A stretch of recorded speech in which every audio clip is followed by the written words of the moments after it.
Hi, my name is Cathy Marino. I'm a two-time Olympian in the sport of sprint kayaking.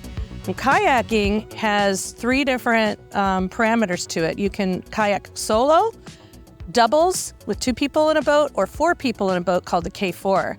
And for women, our distance was 500 meter. Just think of track and field on the water. Instead of chalk lanes, we have buoys. And we go from point A to point B as fast as you possibly can. And it's very challenging, but it's very fun. So it all begins with a story. And stories are very impactful.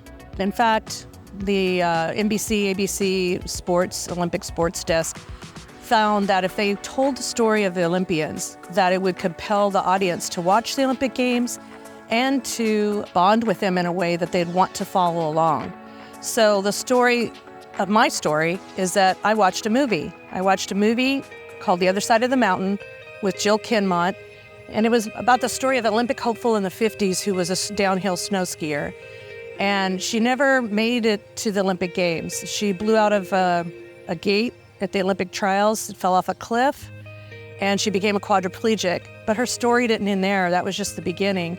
Her story was about never giving up. It was about taking a disadvantage and then turning it into the very thing that allows you to succeed.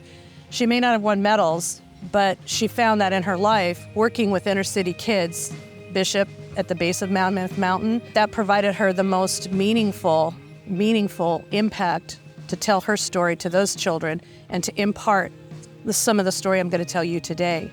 And she, in fact, became a magnificent painter. She would paint with her mouth and make magnificent drawings and landscapes, and it really motivated the kids that they thought beyond their circumstances. So my story started with a movie, and then it allowed me to try different things. I tried downhill skiing in college. I tried different things to want to follow in her footsteps.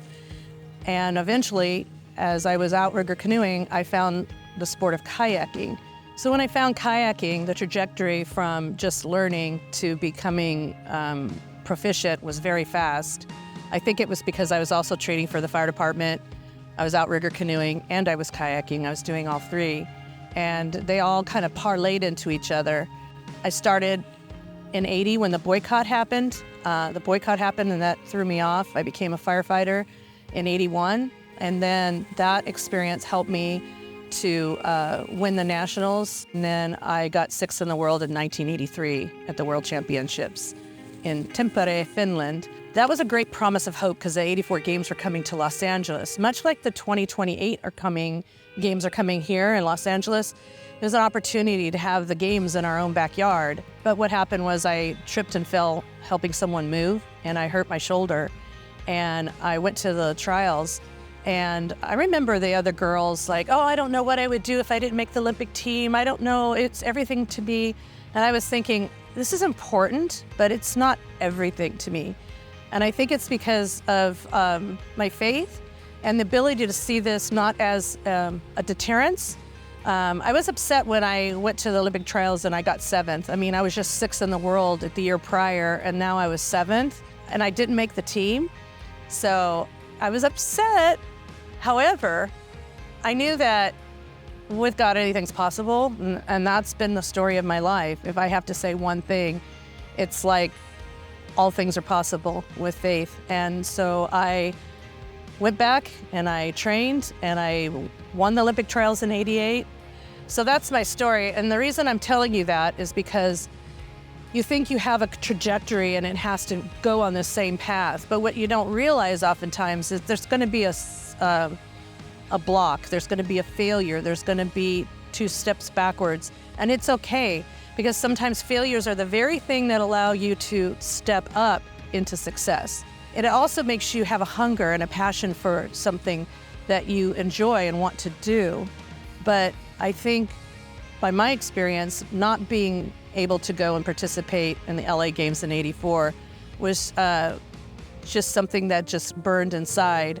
And I used all of that experience to help me when I was racing, when it was very, very difficult. So you might have some experiences in your life that are very challenging. Some things you just think, well, my parents don't have any money. My parents don't have this. I could never do anything like this. We have to look at life and dream big. And you have a blank canvas to your life, and you can fill it with anything you want. And the options are there. And there's a lot of different things. Not everyone's gonna be an athlete, not everyone's gonna stand on the podium, but that's okay. Shoot for your dreams and dream big, because life is about meeting challenges and then going beyond it and going above. So if I had one thing to say is take whatever disadvantage you may have and not just turn it on its head like positive thinking, but allow that drive, that disadvantage, be the very thing that allows you to succeed. And I'll tell you a quick story. Remember the shoulder that happened to me? That plagued me my whole career. I had a partner, we were racing K2, she had a back fusion. So we called ourselves the nurses team because we always had to get ice after every race or workout, and it was a lot of work. But that disadvantage helped us to join together and to produce the fastest result. We won the K2 at the Olympic trials. Because of what we went through and that disadvantage, we actually turned it around. And because of that injury, that propelled us to win. Because when it gets to hundredths of a second and seconds, it's all about here. Use that story and see what's possible in your life, because I truly believe that all things are possible. Okay, so today it's pretty exciting. I'm gonna introduce you to some exercises that you can do in the comfort of your own home. And then I'm gonna add a couple of exercises at the end that are specific to kayaking that might help you learn what a kayak stroke looks like. This is a kayak stroke. Imagine a paddle's in my hand, and I'm setting the blade and I'm pulling through and I'm powering just like that. And then a plank, because a good old-fashioned plank everybody can do, and it's really, really good for you. So let's get to it and show you some exercises. Here we are at beautiful Galaxy Park at Dignity Health Sports Park in the city of Carson, California.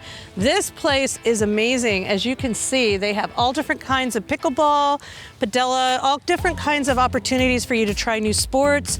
They have the turf, and it's beautiful. So it's a great place to come and check it out. So right now I'm going to introduce you to the workouts, the different exercises in the workout. First, you're going to do the squat. And you're gonna try to go back like you're gonna go sitting into a chair. So you're gonna get your booty out and you're gonna bend your knees, have your feet facing forward, not inward or outward. And then you're gonna do a squat, okay? And that is going to look approximately like this. If you have a hard time with whatever, I have a frozen shoulder, so I modify the exercises. You could do a praying mantis thing going on, or you can put your hands on your knees.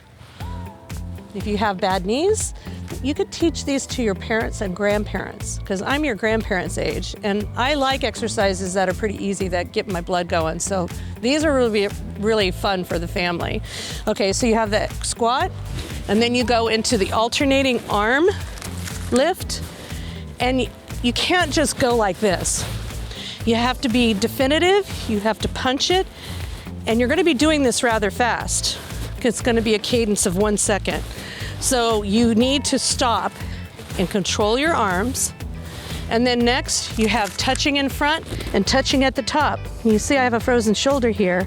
So I modified mine, and I go down, up, down, up, down, up, because of my shoulder. Your grandparents or your parents, if they have some issues, that would work great, or if you do. Next exercise, we're gonna do like a military press without the bar, and you're just gonna go straight up, straight up. Again, you want it to be strong. You don't want it to be loosey-goosey. You want it to be definitive and strong, because you're gonna be doing this fast, all right? And the next two are pretty easy. I think the plank is pretty easy if you get the positioning correctly. But first, the kayaking one. Remember, I did it in the chair earlier, but basically you want to take your upper body and try to keep your hips forward, but your upper body this way. That's how you want to paddle in a boat, and that's how you want to do this exercise. Not a lot of people do it. When they go kayaking, they just think it's all arms, but you're really driving with your feet and your legs, and you're really using your feet and legs to drive the stroke.